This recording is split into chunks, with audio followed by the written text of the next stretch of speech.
U.S. women's basketball star Brittney Griner is returning to the U.S. after months in Russian custody.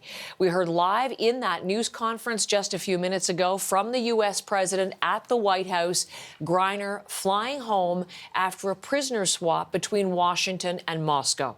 You'll certainly remember the story. It goes back to February. She was sent to a Russian penal colony after pleading guilty to drug charges in a trial that made headlines around the world. She had been held since last February when she was arrested at an airport in Russia. She plays basketball there in the off-season for the WNBA. In exchange, the U.S. is sending Russia a notorious arms dealer, once dubbed the Merchant of Death.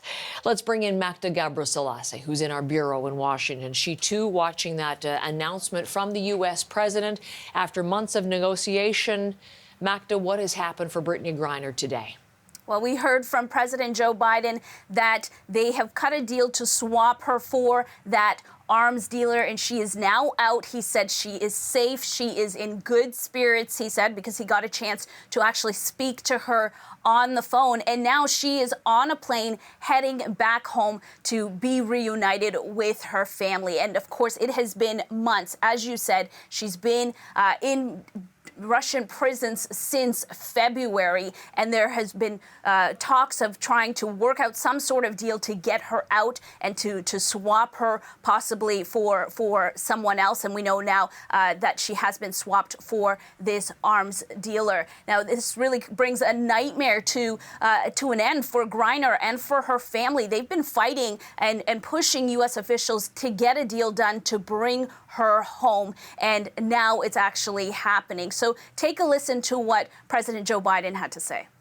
This is a day we've worked toward for a long time. We never stopped pushing for her release.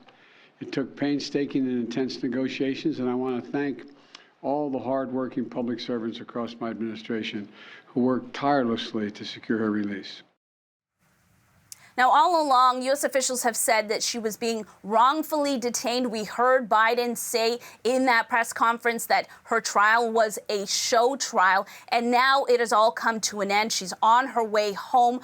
We heard from her wife, Sherelle, who was there, and she said that her family is now whole and she can now smile, and hopefully soon the two of them will be reunited. Magda, as Brittney Griner's family celebrates this for the holiday season, of course, there is a family that has been told very bad news that their family member is still being detained. That's Paul Whelan, and he really was in the backdrop to all of this joyous news about Brittney Griner. Remind us of his story. We got a statement from his brother, not begrudging Brittney Griner's release, but still trying to bring his particular case to the fore. So where does that stand?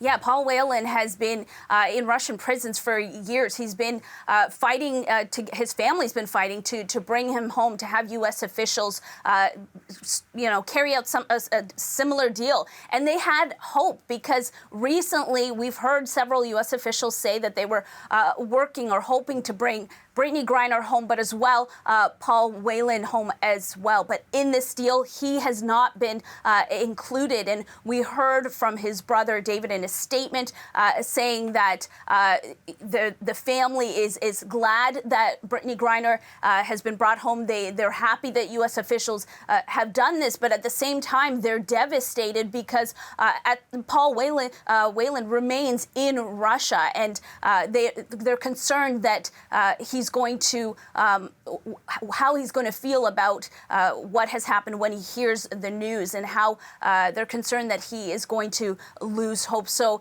yes, on the one hand, everyone is celebrating the release of Brittney Griner, but they are concerned about Paul Whelan. And we heard from President Biden that they're not giving up, that they're still going to work on bringing Whelan home. But he said for whatever reason, his case is more complicated, but did not go into detail as to why.